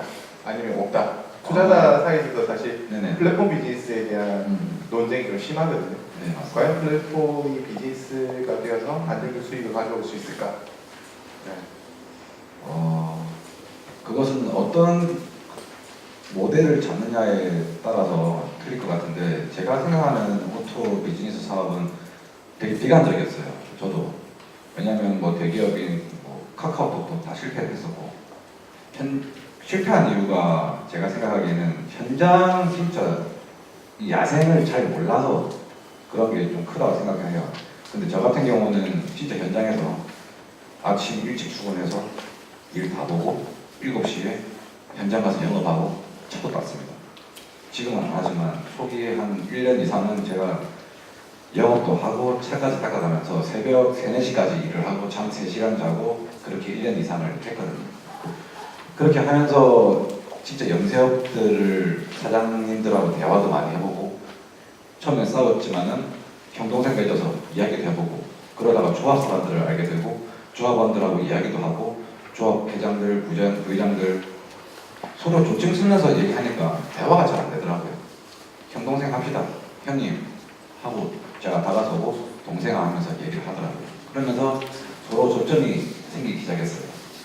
우리 업 자체가 정말 이게 영세업인데 대기업도 진출할 수 없는 이 업을 그리고 이 오토 시장을 조금 다르게 접근할 수 있는 방법을 저는 좀 찾았고 또 다른 업종도 마찬가지로 좀 딱딱하게 다가서기보다는 좀 더 다르게 지금 박항서 감독이 하고 있듯이 좀 다른 방향으로 엮어 나갈 수 있으면 고객과 사업자분들에 대한 그런 접점이 많이 생길 거고 비즈니스 모델도 발전이 되지 않을까 그렇게 보고 있습니다. 마찬가지로 네. 저는 궁금한 게 마케팅이 플랫폼은 마케팅의 비용이 엄청 많이 들잖아요. 왜냐하면 확장을 하려면은 고객이 배달의 민족도 처음에 신규 고객 모으고 앱을 깔게 하려고 만 원짜리 쿠폰을 매주 쏴하지 않습니까? 뿐만 아니라 광고비만 100원 그렇죠. 그러니까 그러면서 계속 적자를 났는데 대표님은 지금 마케팅의 비용을 많이 쓰십니까? 매달 한 290에서 300만 원 정도. 저렴하니까. 키워드 광고비만 그렇게 나오고. 그래서 쿠폰을 주고 이런 거는 아직도. 지금 뭐 안 해도 그렇게 안 해도 지금 솔직하게 좀 배부른 소리 있지만 저희가 가지고 있는 인프라 내에서는 좀 허한 상태예요. 네. 그래서 굳이 지금 영업을 안 하고 있고 인프라 구축이 되고 나면 그 인프라를 바탕으로 또 마케팅에서 많이 땡길 수가 있겠죠. 그럼 주로 이제 그 아까 말한 그 6천 명의 그 고객이 네. 거의 대부분 외제차 같이 프리미엄. 본의 아니게 좀 그렇게 돼버렸어요. 그렇다기보다는 타겟을 확실하게 잡았죠. 네. 솔직하게 세차할 곳은 많지 않습니까? 근데 생각해봤던 게 제가 현장에 나가다 보니까 춥고 덥고 하는 상황에서 바람도 많이 불고 야외에서 하려고 하니까 안 되는 거예요. 근데 업종도 스팀 세차도 있고 또 친환경 세차가 있는데 야외는 스팀으로 가는 게 맞고 저희는 아파트 좀 폐쇄적인 공간에서 날씨 영향이 없는 곳에서 해야지 점주분들도 힘들지 않고 또 비 온다고 해서 노가다이처럼 꽁치고 하는 게 아니라 비 와도 할 수 있고 눈 와도 할 수 있고 날씨에 영향 없이 할 수 있는 걸 생각하다 보니까 해원절을 해야 되겠다. 그러려면 아파트를 공략을 해야 되고 아파트 공략을 하다 보니 좀 있는 사람들이 거의 자연스럽게 되어버렸죠. 네. 여기서 여러분들이 아셔야 될 게 하나 있는데요. 네, 이게 정신을 좀 차려보세요. 이 5초 서비스 같은 경우 있잖아요. 플랫폼 서비스. 이 플랫폼 서비스를 운영을 하려고 하는 대표님들께서 가장 많이 실수하는 게 뭐냐면 우리 대표님 같은 경우는 계속 현장 이야기를 하셨어요. 현장을 알아야 되는데 자꾸 간과하세요. 왜? 맨날 사무실에 틀어박혀가지고 개발자하고 이 개발을 어떻게 하면 더 좋을지, 마케팅 비용, 뭐 쿠폰을 얼마나 만들어내야 되는지 그 계산을 하고 계시는 거예요.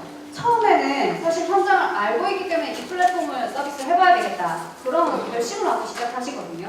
그런데 한 5개월, 6개월? 진짜 1년도 채 안 돼서 현장을 안 나가보세요. 고객을 안 만나보는 거예요. 그러니까 자꾸 플랫폼이 자꾸 산으로 가고 고객이 진짜 원하지 않은지 그걸 체킹을 못하기 때문에 1년도 안 돼서 망하는 겁니다. 플랫폼요, 어플리케이션 뭐 이런 것들 다 만들어 놓고 1년 안 돼서 여러분들 안 쓰는 어플리케이션 진짜 많죠. 그게 다 고객 검증을 안 해서 생겨나는 일들이거든요. 양수사님이 화난 게 아니세요. 네, 다들 오해하실 수 있는데요. 아, 죄송합니다. 오토에 투자했다 떼야 먹힌 것도 아닙니다. 네, 이렇게 여러분들한테 전달해 주려고 하니까 굉장히 강하게 말씀하시려고 그러니까 네. 제가 가끔 그래요. 네. 일단 중요한 포인트는 맞죠. 네. 네, 이제 마지막으로 질문 하나 더 드리고 마무리하도록 하겠습니다. 우리 창업을 같이 이렇게 힘차게 달려나가시고 계시는 스타트업 우리 부모님들 혹은 직원분들께 한 말씀 해주신다면 어떤 말씀 주실까요? 이 자리에 뭐 창업을 하신 분들도 계실 거고, 그리고 준비를 하고 계신 분들도 있으시고, 그리고 학생분도 아마 앉아있을 거라고 생각합니다. 그냥 정말 냉정하게 말하자면 이 창업 솔직하게 하지 말라고 하고 싶어요. 솔직하게. 그렇긴 한데 정말 하고 싶다고 생각하시면 지금까지 살면서 내가 이렇게 살다가 죽겠다 그런 마인드를 들게끔 2년간 해보지 않으셨으면 창업하지 말라고 하고 싶어요. 저는 한 3년 이상을 하루도 안 쉬고 일을 했었고 잠도 한 4-5시간밖에 안 자면서 전투력을 키웠습니다. 그렇기 때문에 정말 그 간절함이 정말 필요하거든요. 그 간절함이 눈에서 나와요. 눈에서. 저는 사람 볼 때 눈빛을 보거든요. 눈빛, 말투, 오투, 목소리 들으면 사람이 다 파악이 돼요. 그렇기 때문에 그 사람이 얼마나 간절한지는 눈빛에서 드러나기 때문에 그렇지 않은 사람들은 사업을 하지 말라고요. 정말 너무 망언을 많이 받게 됩니다. 정말 이렇게 앉아 계신 분들도 생각들이 많으시겠지만 정말 치열하게 열정을 가지고 내가 진짜 불살라보겠다, 이렇게 살다가 죽겠다 할 정도로 그런 마인드를 가지고 그 창업에 뛰어들고 준비를 하셨으면 좋겠습니다. 네, 박수 부탁드리겠습니다. 한 25분 정도 되는 시간 동안 푸콜 생존 정보, 스타트업 생존 노하우, 우리 주식회사 가차 이원준 대표님 생존 노하우를 들어봤습니다. 다시 한번 박수 부탁드리고요. 네. 자, 이어서 우리 계속 듣고 계셨겠지만 우리 주식회사 스마트파머 이주홍 대표님의 생존 정보를 들어볼 시간입니다. 이야기 시작하기 전에 스마트파머 이주홍 대표님께서 다시 한번 소개 그리고 어떤 일을 정확하게 하시는지 조금 자세하게 부탁드립니다. 네, 반갑습니다. 저는 스마트파머의 이주홍입니다. 엑셀레이터 다들 아실 테니까요. 예전에 엑셀레이터 설명하기 너무 어려웠습니다. 이거 뭐 아는 애들이냐 뭐 이렇게. 근데 요즘에는 다들 이해를 좀 해주시는 것 같아서 창업 초기 기업에 저희가 이제 소싱도 하고 1차적으로 교육, 그리고 보유, 그리고 최종 투자, 그리고 후속 투자 연계까지 다양한 형태로 하고 있고요. 저희는 좀 특화해서 그 실제로 마케팅까지 좀 같이 해드리는 경우도 있습니다. 뭐 투자 금액들이 처음에는 좀 정해놨었어요. 근데 이제 그런 것들 좀 의미가 없다라고 생각을 하고 내가 투자하고 싶은 또 우리가 도와줄 수 있는 기업이면 투자를 하고 있습니다. 혹시나 부산 지역에서 같이 창업을 하면서 도움이 필요하시면 언제든지 찾아주시면 고마울 것 같습니다. 네. 여기서 제가 질문을 좀 드려볼게요. 저도 투자 심사를 하고 다니는 사람이긴 한데 스타트업 대표님들이 좀 많이 질문하는 게 뭐냐면 첫 번째, 투자해서 얼만큼 벌어요? 이런 얘기 진짜 많이 듣거든요. 이 말뜻은 뭐냐면 내가 투자 받으면 당신에게 해줘야 될 게 뭐가 있습니까? 세상에 공짜는 없는데 라는 질문 많이 하거든요. 여러분 궁금하시지 않나요? 투자자들 뭘로 돈 벌지 궁금하죠? 궁금합니다.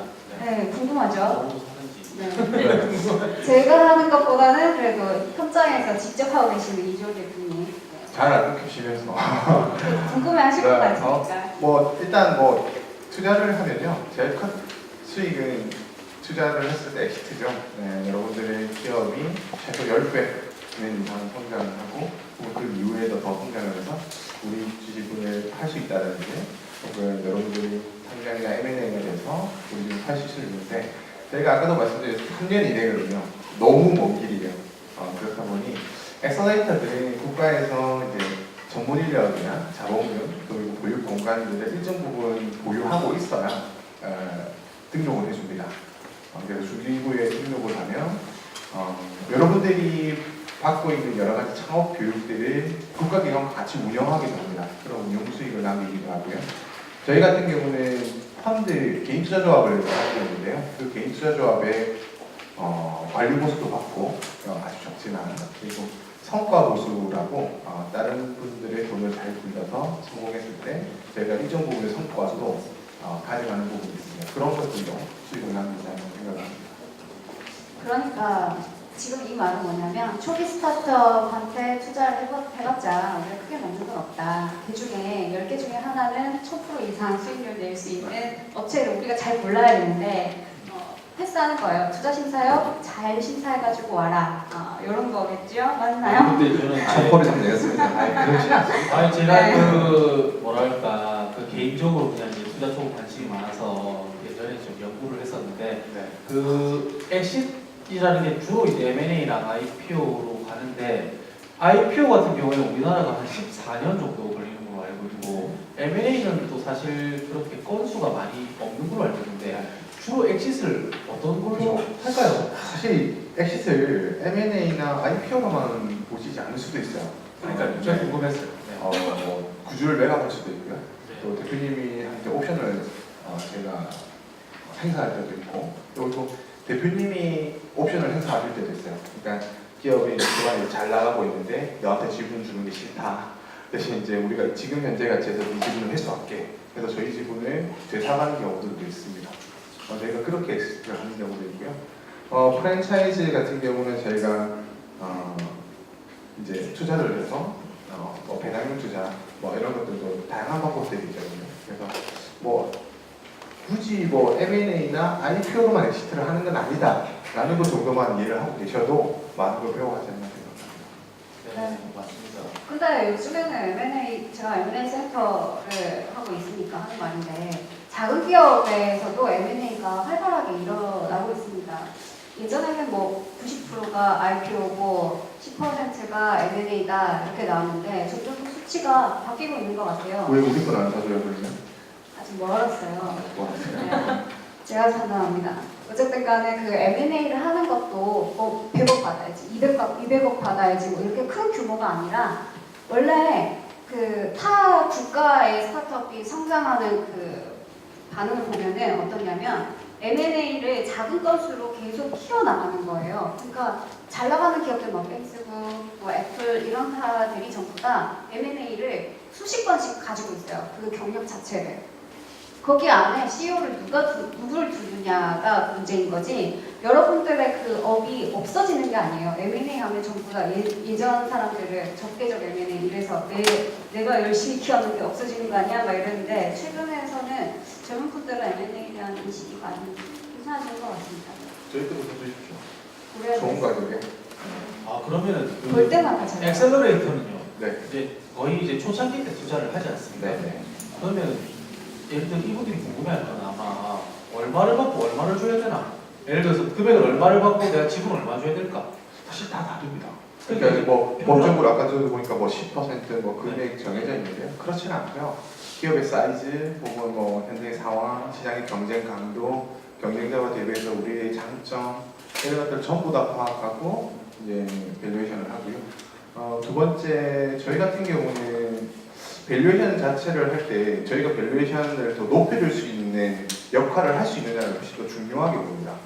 아무리 좋은 회사들도 누가 투자를 들어가는데 그 밸류에이션을 키워줄 수 있는 역할을 못한다. 그러면 저희는 이제 투자를 좀 꺼리는 편이고요.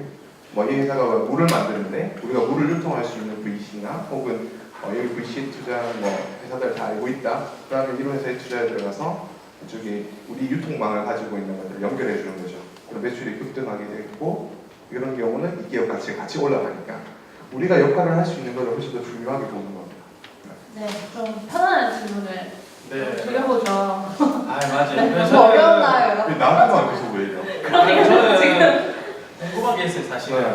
왜냐면은 아니 우리 이거 다 짜놨잖아요. 우리 네. 왜 이렇게 질문 안 이걸 해요? 지금까지 다 무시하고 궁금한 게 계셔가지고 있어요. 저 궁금한 게 많았어요. 제가 궁금한 게 있는데 사실 이제 투자 현황 보면요. 부산은 제가 이제 투자 유치 현황을 이렇게 드러난 것만 보면은 거의 없어요. 건수가 많이 없어가지고 과연 투자자들이 투자를 하는 게 아까 말씀드린 대로 3조 하고 있는데 그 3조 도대체 부산에는 어떻게 투자가 되고 있는지 저는 그게 제일 궁금한 거였어요. 사실 그래서 투자가 부산에 어떻게 잘 되고 있나요? 제가 잘못한 건 없고요.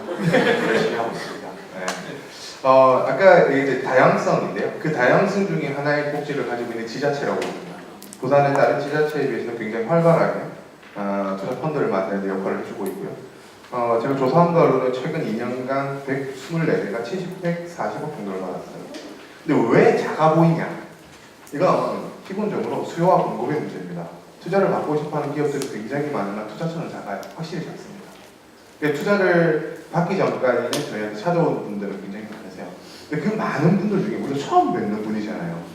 그분은 어떻게 투자를 할까요? 그러니까 이제 신뢰도 쌓여야 되고 뭐 그분들하고 네트워크도 해야 되고 우리가 사업도 평가해봐야 되는 다양한 기회가 있는데 부산을 잘 못 버티시는 것 같아요. 그 기간에 서로 커뮤니케이션을 할 수 있어야 되는데 야 왜 우리는 안 해? 당장 보고 막 마음에 들어서 하실 것처럼 보이죠. 부산은 제가 봤을 때 서울을 제외할 수밖에 없어요. 서울은 전국구니까 서울을 제외한 다른 지역과 비교할 수 없을 정도로 많은 투자사와 많은 투자자가 있는 도시입니다. 확실해요. 네. 저희 투자를 왜 잘 안 줘요? 많이 수익의 그쵸. 문제. 네, 너무 많아요. 스타트업. 제가 사실 2년 전에 그 창조경제센터 전화를 했었거든요. 엔젤 투자 매칭 펀드의 현황을 좀 궁금해가지고 얼마 됐습니까 물어봤으니까 50억 펀딩 됐는데 올해 얼마 됐으니까 2억 나갔대요. 그럼 하나 기업 줬다 이 말이거든요. 왜 안 됩니까? 이게 홍보가 잘 안 돼서. 그렇지 않아요. 이게 팩트가 다 틀린 거예요. 자, 저희가 투자를 하면 엔젤 매칭을 신청할 수 있습니다. 자, 그래서 저희가 투자를 했는데 엔젤 매칭을 신청하면 이 기업이 너무 부담이에요. 왜냐하면 우리한테 낮은 배수로 투자를 받았는데 엑셀러레이터 역할을 해서 우리가 밸류업을 해야 되는데 아주 저단에 한 번 더 2배로 지분을 주는 거니까 그 금액은 의미가 있는 게 아니거든요. 뭐 아까 1억 필요 없어 막 이럴 수 있는 거죠. 스타트업 입장에서. 그러면 1억 투자들을 그걸 매칭 신청해서 2억이 들어온다는 건 우리한테 의미가 없는 거예요. 차라리 우리를 밸류업해서 나중에 10억이 빨리 들어오는 것이 더 중요하기 때문에 그것 때문에 발목 잡히 나중에 콜옵션을 행사할 수 있다 하더라도 제약이 좀 많습니다. 네, 그래서 그런 거지. 부산의 엔젤클럽, 갈매엔젤클럽 같은 경우는 굉장히 활동을 많이 하시고요. 실제로 투자도 굉장히 활발하게 하십니다. 뭐 엑시트도 하시는 경험들도 몇 번 있으시고 그런 걸 봤을 때 이제 안 된다 라고 하는 건 데이터가 저는 오류가 좀 있다라고 보고요. 그 데이터에 그러니까 그 조건 자체가 조금 문제가 있을 수는 있어요. 하지만 굉장히 많이 이용하려고 노력하고 있습니다. 약간 국가기관 아니 여기 계신 분들 중에 내년에 혹시 투자 유치라는 생각하고 있다라고 계신 분 계십니까? 난 투자 받을 거야. 이게 아까 수요와 공급이라 그랬는데 1대1이네요. 딱 맞는데? 내년에 꼭 확답을 받고 가십시오. 좀 해달라고 활성화로. 나중에 추후에 저희 오브 레코드 시간 때 그때 한번 네. 이어서 질문해보도록 하겠습니다. 알겠습니다. 그럼 좀 편안한 질문. 저희 투자해서 아마 잘 됐던 스타트업 있는지 그리고 그 스타트업에 투자하게 된 계기는 어떤 건지. 역시 우리가 산으로 가고 살짝 이렇게 다시 또 들어오려면 이렇게 사실 잘 됐던 스타트업 뭐 이렇게 얘기를 하면요. 저희는 후속 투자 비율이 좀 높은 편입니다. 네, 저희가 투자를 하고 후속 투자 유치를 많이 해오고요. 그리고 또 후속 투자가 아니라 또 보증을 좀 더 많이 끌어올고 그걸 하는 게 제 역할이라고 보고요. 다 성공한 기업이라고 봅니다. 생존. 네, 생존. 생존 경영. 생존 굉장히 중요합니다. 그래서 키워드가 너무 마음에 들어요. 저는 그래서 궁금한 게 그 이제 투자 VC 같은 경우에는요. 뭐 요주마 그룹 대표님 그때 강의하는 걸 들어보니까 그분들은 우리나라 기업 중에 투자하는 업종을 바이오 기업만 한다고 하더라고요. 자기들은 바이오 기업만 한다. 근데 여기 이제 스마트 파머나 아니면 이제 부산에 있는 투자자분들은 주로 요즘에 트렌드가 어떤 쪽에 많이 투자를 하시죠? 와, 나한테는 왜 이런지 근데 굉장히 다양하다는 거예요. 네. 부산 지역에서 최근에 가장 투자를 활발히 하고 있는 부산 연합기술지주. 네. 네. 대학의 출자금을 받아서 펀드를 가지고 이제 투자를 하는데요. 그게 기술 베이스 투자입니다. 자기들이 가지고 있는 대학의 우수한 기술들을 접목해서 이 기업에 한 단계 밸류업을 할 수 있거나 하는 것들에 많은 투자를 하고요. 지금 활동도 진짜 많이 하고 쿨리지 코너 같은 경우는 굉장히 다양하게 합니다. IT부터 플랫폼 그리고 현재 이제 임팩트 펀드라고 해서 사회적 기업의 형태를 가지고 있는 기업들도 투자를 하고요. 저희 같은 경우는 바이오 진짜 하고 싶어요. 네. 제2의 신라. 그래서 이렇게 보면 네. 이렇게 샘플을 가져오거든요. 모르겠어요. 뭔가 살아있다고 하는데 막 움직이긴 해요. 막 피가 흘러가는 것 같이 보이는데 이게 뭐지? 이게 보다 보면 이게 로또 사는 느낌이라서 그렇죠. 네, 저희는 바이오는 저희가 못하는 건 안 합니다. 그래서 저희는 IT, IoT, 그리고 서비스, 그리고 프랜차이즈까지 좀 다양하게 투자를 하긴 하는데 네. 유일하게 못하는 게 바이오입니다. 진짜 못하는데 어렵죠, 맞죠. 그죠. 아까 신라젠 얘기했는데 제가 처음 딱 신라젠 딜을 딱 봤는데 투자를 안 했어요. 내가 투자자로서 능력이 있나를 지금 굉장히 의심하고 있습니다. 저도 그때 비상장 주식 사러 안 사셨죠? 네. 우리 이러고 있으면 안 돼. 그때 저도 안 샀거든요. 그러니까. 이런 무슨 사기꾼 같은 기업이 다 왜냐면요. 있다라고 생각했거든요. 그런 얘기 지금 해도 또 돼요? 계실라? 지금 듣고 계시면 완전 그때 당시에 그때 그랬다. 당시에. 네. 아마 지금은 피디님이 알아서 편집해 주실 거예요. 네. 편집 좀. 이거 진짜 잘라내세요. 사회적 타장이 일어날까 봐요. 네, 어쨌든 간에 그랬는데 여러분들 좀 생각해봤으면 좋겠어요. 엑셀러레이터 분들도 각각 하고 싶은 혹은 하려고 하는 투자 라운드가 있거든요. 근데 거기에서 봤을 때 나한테 맞는 투자사는 어딘가, 엑셀러레이터는 누군가 이걸 봐야 돼요. 여러분들 그런 말 들어보셨을 거예요. 투자는 결혼이다. 이런 말 진짜 쿨리지 코너의 그 관과장님께서 진짜 많이 하는 말이에요. 원래 권 대표님이 하셨던 얘기. 그렇군요. 네, 권영태 대표님께서 많이 하시는 말인데 저도 그 말에 되게 공감했어요. 투자가 결혼이다라는 게. 여러분들 부산 사람 빨리빨리 막 이래가지고 우리가 투자를 하고 싶어도 벌써 서울에 올라가 있는 거예요. 서울 가면 빨리 될 것 같으니까. 근데 나중에 한 3년 뒤에 다시 돌아오잖아요. 서울 가니까 너무 경쟁이 심해가지고 못하겠다. 차라리 부산에서 탑을 찍겠다라고 다시 돌아오면 시간이 금세 또 흘러가 있어요. 결혼할 때 여러분들 첫인상 보죠. 그리고 나서 몇 번 만나죠. 한 번에 막 불꽃 튀어가지고 막 결혼하는 케이스 별로 없지 않아요? 대표님 근데 결혼 못 하셨잖아요 아직. 그러니까 자주 만나야 되거든요. 자주 만나야 투자든 결혼이든 할 수 있는데 우리 좀 빨리빨리 하는 그 심성 조금만 좀 릴렉스하고 여러분들도 투자를 받을 수 있을 것 같습니다. 열심히 하시면. 네. 그럼 이렇게 잘 된 사례를 들어갔으면 반대로 좀 투자했는데 내가 생각하기에 이건 좀 실패였다? 아까 전에 이렇게 양분화해서 나눌 수 없다고 하셨지만 조금 안 됐던 케이스? 이건 내가 왜 투자했지? 왜 투자했지? 왜 투자했지? 너무 많은데. 농담이고요. 그렇진 않습니다. 저희가 이제 아까 실패라는 케이스를 폐업으로 기준으로 삼고자 하는데요. 아직 폐업한 데는 없습니다. 그래서 다 가고 있는데 조금 이제 아쉬운 기업들이 있죠. 그건 뭐냐면 투자를 했는데 사실 투자할 당시에는 아이템이 굉장히 매력적이었어요. 대표님들이 이제 굉장히 고퀄리티의 서비스를 제공해야 한다면서 런칭 시기를 한 해, 두 해 미루기 시작하다 보면 시장의 환경상 소비자들이 이제 그렇게 매력적이지 않은 아이템으로 생각하는 경우가 많습니다. 스타트업의 장점은 빠르게 의사결정을 하고 빠르게 시장에 적응하는 게 가장 큰 장점인데요. 그런 것들을 잘 못할 때 보면 조금 안타깝긴 해요. 그러면 이제 직접 저희가 찾아뵙고 말씀을 드리기도 하고 투자하고 나면 값과 을이 바뀌거든요. 네, 그래서 이제 투자하기 전에는 막 이렇게 대표님 너무 힘듭니다. 대표님 투자해 주셨는데 그때 사실 조금 나베예요. 근데 이제 투자한 기업의 대표님의 카카오톡 프로필 사진이 없어졌다. 이런 비상이에요. 맞아 맞아. 극히 공감하고 있어요. 일단 전화 와서 드리고 그리고 이제 카카오톡에 메시지가 달라졌다 이러면 또 전화 하나 또 드려야 돼요. 난 끝 이래 되면 누구가 난 이제 끝이야. 포기하고 싶다 이러면 찾아봐요. 대표님 그래서 포기하고 싶을 때 많죠. 제가 뭘 도와드리면 될까요? 이렇게 얘기했는데 사실 아까 저스트 원더 그 가방 회사 얘기를 했는데요. 그 가방 회사의 장점이나 이 투자 포인트 제가 물어보셨을 때 정확하게 이게 장점이다라고 말할 수 있는 포인트가 적었잖아요. 네. 그 이유는 뭐냐면 늘 위험한 거예요. 지금은 두 개 회사 매출이 합해져서 그런데 하나의 매출이 한 4억 정도 돼요. 그 작은 건 아니잖아요. 그죠? 네. 창업 초기 기업에 비해서. 근데 당장 다음 달에 이 매출이 없어질 수도 있어요. 그렇기 때문에 우리는 늘 고객들에 대해서 모니터링을 해야 하고 이런 일들을 같이 해줄 수 있어야 돼요. 투자자들이 그러니까 VC들의 이 일을 다 못합니다. 왜냐하면 그분들은 너무 큰 돈을 움직이시기 때문에 사실 많은데 투자를 하고 거기서 이제 펀드레이징을 해서 그 다음 투자를 받아오고 하는 게 있는데 저희는 엑셀러이트거든요. 가난합니다. 그렇다 보니 한 기업 한 기업이 너무 소중한 거예요. 우리가 투자한 기업들.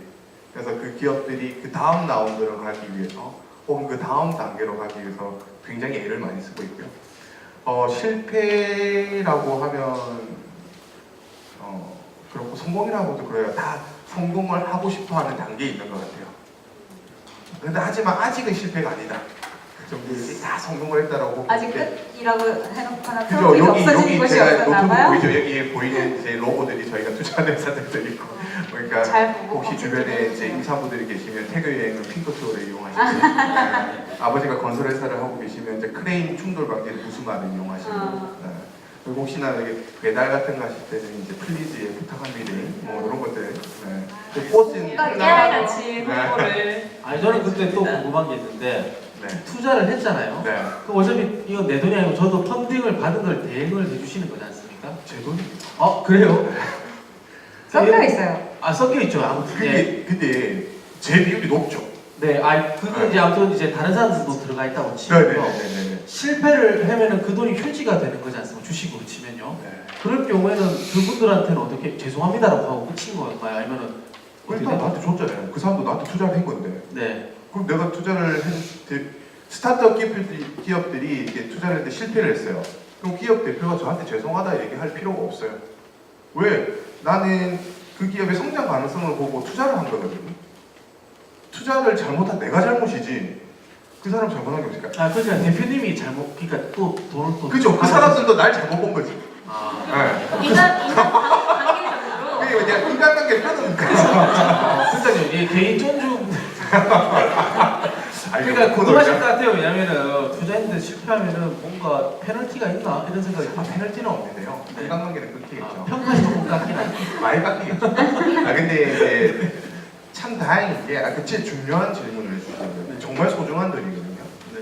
근데 저희한테 투자를 해주시는 많은 분들이 본인이 20대, 30대에 창업을 하셔서 이렇게 힘든 제 나이 또래에 성공하신 기업 대표님들이세요. 그리고 이제 저희가 내년 초에 만들 개인 투자 조합은 저보다 나이가 훨씬 더 어린 기업 대표인데요. 조금 엑시트를 했다 하더라고요.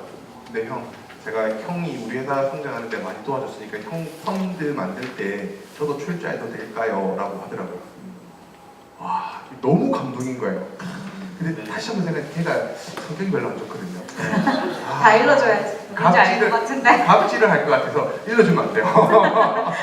갑질을 할 것 같아가지고 좀 긴장하고 있습니다. 알겠습니다. 네, 마지막 질문 드리고 마무리하도록 하겠습니다. 투자자의 시각에서 우리 특히 부산 지역의 스타트업들이 준비를 했으면 좋겠다 하는 부분이 있으시면 얘기해 주시면 도움이 될 것 같습니다. 아까 대표님들께서 사실 너무 좋은 질문들을 많이 해주셔서 제가 이제 너무 딱딱해 보여서 좀 웃고 즐겁게 대답을 좀 했는데요. 여러분들이 사실 부족해서 더 준비를 하라는 의미는 아닙니다. 지금 사실 부산 지역의 퀄리티는 굉장히 높아져 있다고 보고 저희가 이제 외부의 서울에 있는 심사위원들을 불러서 평가를 할 때도 부산 생각보다 괜찮은 기업 많네라는 호응 그리고 피드백을 굉장히 많이 받습니다. 생각보다 괜찮은 기업들 많네. 그거는 부산도 이제 어느 정도 단계까지 올라왔나라고 보는데요. 아까 장 대표님께서 잠깐 언급을 해주셨는데요. 투자는 평균적으로 딜이 마무리되기가 6개월 정도 걸립니다. 근데 그 딜이 마무리될 때까지를 못 기다리시는 것 같아요. 네. 그러니까 뭘 준비해야 하냐, 내가 투자를 받기 위해서 미래에 내가 이걸 거창한 걸 할 수 있습니다라는 플랜을 세워놓는 것도 굉장히 좋습니다. 하지만 그 첫 번째 단계가 되는 첫 번째 스텝을 내가 이렇게 했습니다라고 하면 그 다음에 두 번째 스텝, 세 번째 스텝도 이 사람은 첫 번째 스텝이 이렇게 잘했으니까 두 번째, 세 번째도 잘해서 결국에 이 사람이 꿈꾸는 저 최종 목적지까지 갈 수 있을 거라고 판단을 하거든요. 근데 이제 어떤 분들은 이렇게 계획만 막 설명을 하시는 분들이 계세요.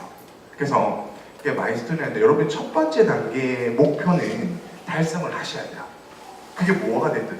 그러니까 대표님은 이제 투자를 받을 수 있는 조건이 되는 거죠. 어떤 방법이든 본인 스스로가 마이스톤을 정해서 나 여기까지 해봤어. 근데 나한테 마케팅 비용과 자금들이 더 있으면 이 다음 단계에 갈 수 있고 그때 돼서 우리가 회원들이 늘어나면 멤버십이 확보가 되면 새로운 비즈니스 모델을 나는 붙여볼 수 있을 것 같아 라고 하면 거기에 우리는 더 많은 점수를 줄 수 있는 거예요. 그러니까 논리적인가요? 처음 보는 사람들을 어떻게 설득해요? 그죠?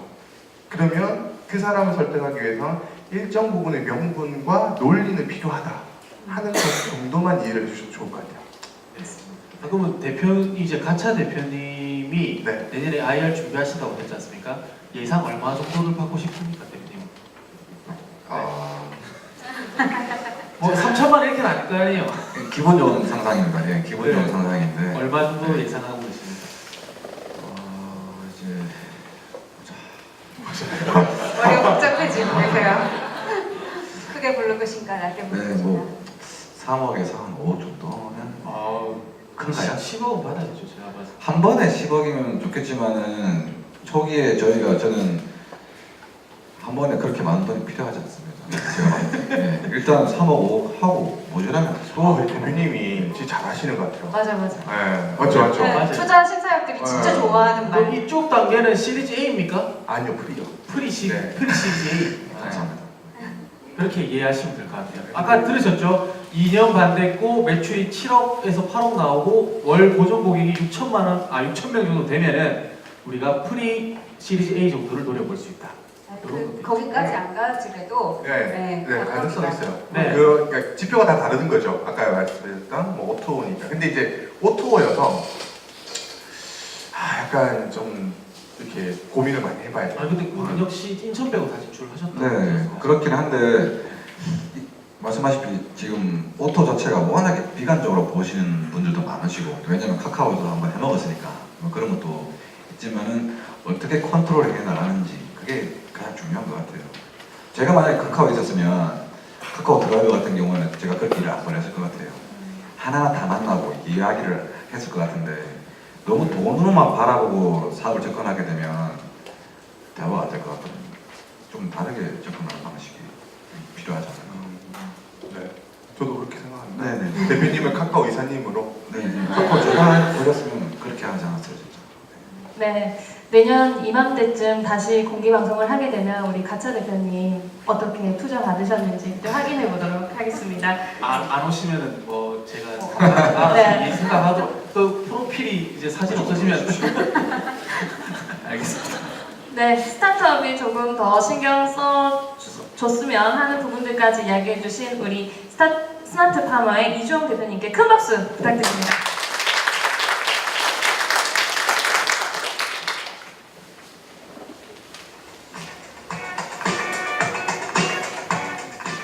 네, 여기까지 가차의 이원준 대표님, 스마트 파머의 이주홍 대표님과 함께한 쿨쿨 생존 정보 스타트업 생존 노하우 시간이었습니다. 네, 이어지는 코너는 스테이 비즈니스 클래스 프로 2019년 바뀌는 창업 정책과 주목해야 하는 지원 사업인데요. 앞서 1부에서는 2018년 스타트업의 총 결산을 돌아봤다면 마지막 3부 시간에서는 다가오는 2019년 스타트업 동향을 살펴보고자 합니다. 네. 네, 먼저 2019년 바뀌는 창업 정책 정책들이 있을 텐데 이 부분에 대해서 먼저 이야기 진행해 보도록 하겠습니다. 아마 지금 1시간 반 정도 지금 진행을 하고 있는데 좀 지치실 거라고 생각을 하고요. 마지막이니까 조금만 힘내주시고 내년도가 중요하지 않겠습니까? 지금 우리는 여기 오신 분들이 내년도를 준비하려고 오신 거지 않습니까? 그래서 내년도에 좀 유념해야 될 것들을 보면 되는데요. 좀 긍정적인 소식들이 많이 있습니다, 사실. 그래서 지금 올해 예산하고 내년도 예산은 이미 다 편성이 돼 있고요. 창업 벤처 쪽에는 올해도 사실 예산이 엄청 많았어요. 그래서 중복 지원도 많았고 했는데 내년에는 올해보다 거의 40% 이상 더 증액이 됩니다. 그래서 창업 벤처 쪽에 거의 1조 원 가까이 지금 예산이 책정이 돼 있고요. 그리고 이제 가장 첫 번째 보셔야 될 게 지금은 우리 그 일자리 문제가 많이 겹치는데 일자리 문제를 다 창업으로 풀려고 하고 있어요. 문재인 정부에서. 그러다 보니까 창업을 쉽게 하자라는 게 지금 이번 정부의 그 정책 모토입니다. 쉽게라는 말은 뭐냐면은 아이디어만 있으면은 일단 합격은 다 시켜주겠다는 거예요. 그래서 올해 바뀐 것 중에 하나가 제가 새로 생긴 사업을 아까 말씀드렸는데 기술혁신형 창업 지원 사업이 있고요. 또 하나 더 말씀드리자면 청년 창업 사관학교라고 있습니다. 원래 청년 창업 사관학교는 부울경 통합해서 뽑았었어요. 그래서 부산, 울산, 경남에 통합을 해서 진주 쪽에서 교육을 받아서 이게 사업